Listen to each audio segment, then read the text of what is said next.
igreja? Amém. Vamos abrir a nossa Bíblia no livro de Lucas, capítulo 6,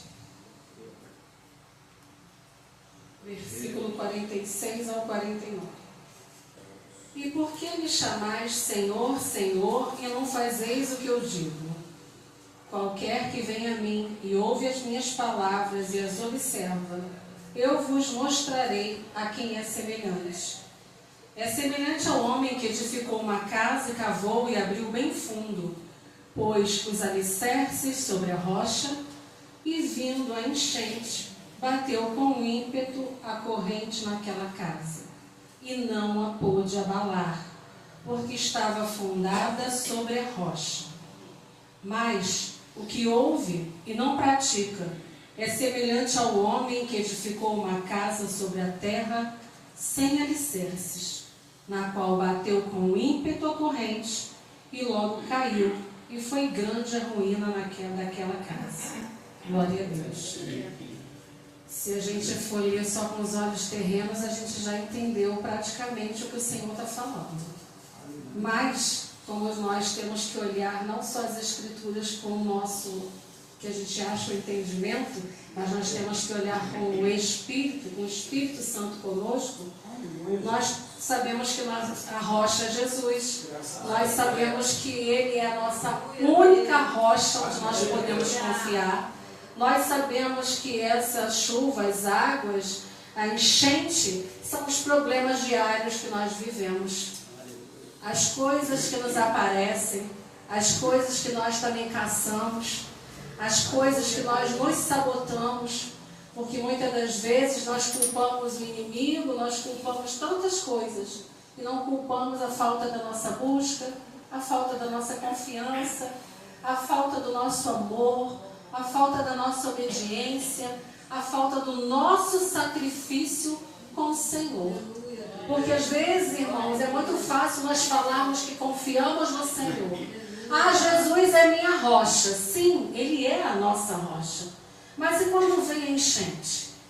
Quando vem o fogo? Quando vem a luta? Quando vem a escassez? Quando vem a doença? Quando vem as adversidades? Qual é a nossa posição diante do Senhor? Nós temos recebido a palavra. O nosso coração não tem mais desculpa para ser pedregoso, ter problema de não poder assimilar. Nós não somos crentes recém-convertidos. Nós não estamos brincando de servir ao Senhor. Nós conhecemos a palavra. Todos aqueles que atravessam essa porta sabem da credibilidade e a seriedade desse altar. Então nós temos que começar a descobrir se nós não estamos sabotando a fé que temos no Senhor. Porque, irmãos, adversidades, problemas, tribulações, ela não vem só para o cristão nem para o ímpio, não. Ela vem para todos. Como a chuva, como o sol, é para todos. Só que saber como lidar com esse problema é que cabe a nós a confiança que nós temos no Senhor Jesus. Não temos em quem mais confiar. Por mais que seja da nossa família, ninguém vai sentir a nossa dor. E a gente também não pode sentir a dor do outro. A gente pode orar, buscar, falar, pregar, a gente pode levar a palavra, a gente pode dar um remédio, a gente pode fazer um chazinho, mas há coisas que é só você e Deus, que é só o nosso familiar e Deus. E quando eu estava lendo, já li essa palavra há um tempo, às vezes a gente passa várias vezes pela palavra e ela vem falar de outro jeito pra gente. E eu, até conversando com uma irmã lá fora, o que eu estava falando para ela, às vezes a gente quer ter o caráter de Cristo, mas a gente não quer sofrer as aflições e a gente não quer entender que para nós sermos parecidas com Ele, nós também temos que ser rocha. Nós temos que ter uma vida diferenciada. Porque mimimi, choro, vitimismo e sabotagem, isso é coisa do inimigo. Medo, ansiedade, preocupação é a doença do século. As farmácias estão lotadas de pessoas que tomam remédio para controlar uma coisa que tem que ser controlado pelo nosso posicionamento. Irmãos, não há enchente, não há batalha, não há fogo, não há nada que venha sobre a nossa nossa vida que o Deus que nós servimos não vai resolver. Então a gente tem que parar. E o momento é esse, de parar. O cristão não pode ser vítima. O cristão ele tem que ser soldado do exército de Deus vivo.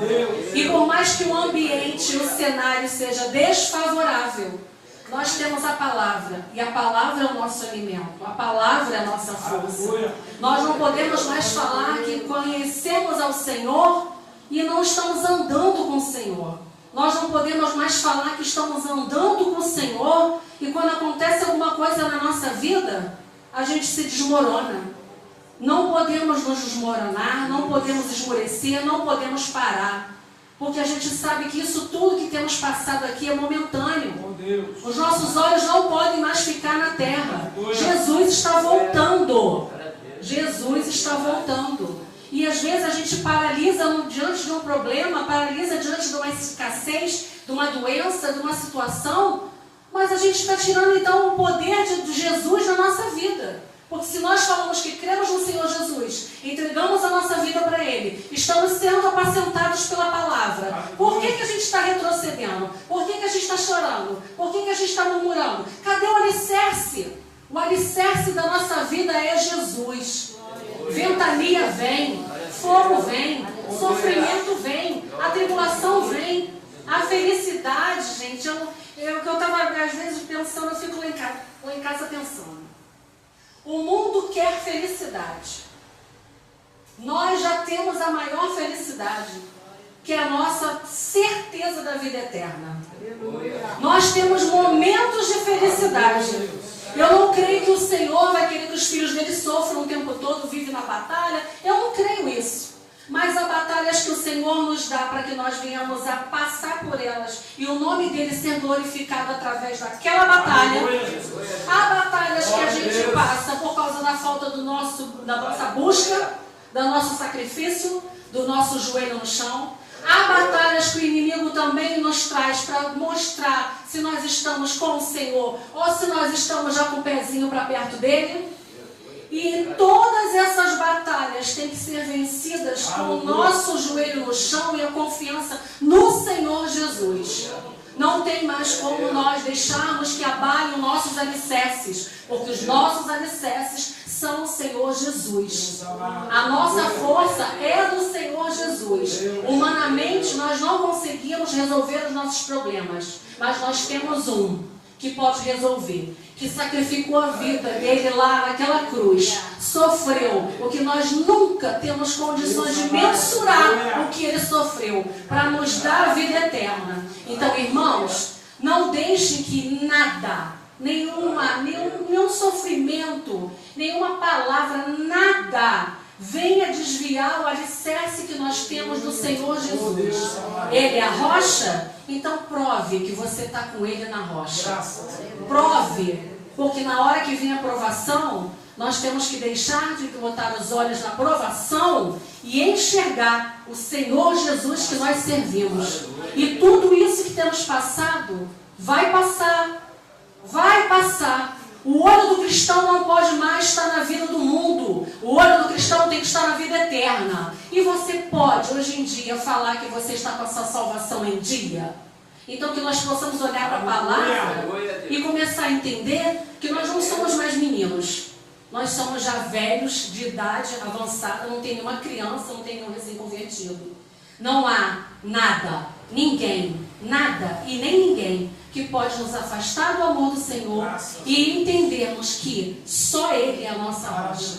Ele é o nosso alicerce. Ele que nos levanta. Ele que sabe a hora que nós vamos embora. Ele que sabe se nós vamos levantar hoje. Ele que sabe se vamos ter saúde. Tudo está no plano dele. Agora, se nós falamos para o Senhor que nós confiamos nele e quando acontece alguma coisa nós nos abalamos, então está aqui, ó.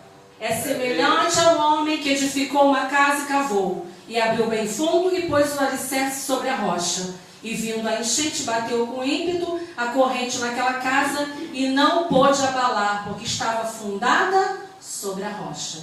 E aquela casa que não é fundada sobre a rocha, a enchente leva, o vento leva, o fogo leva, mas a nossa casa não pode ser levada.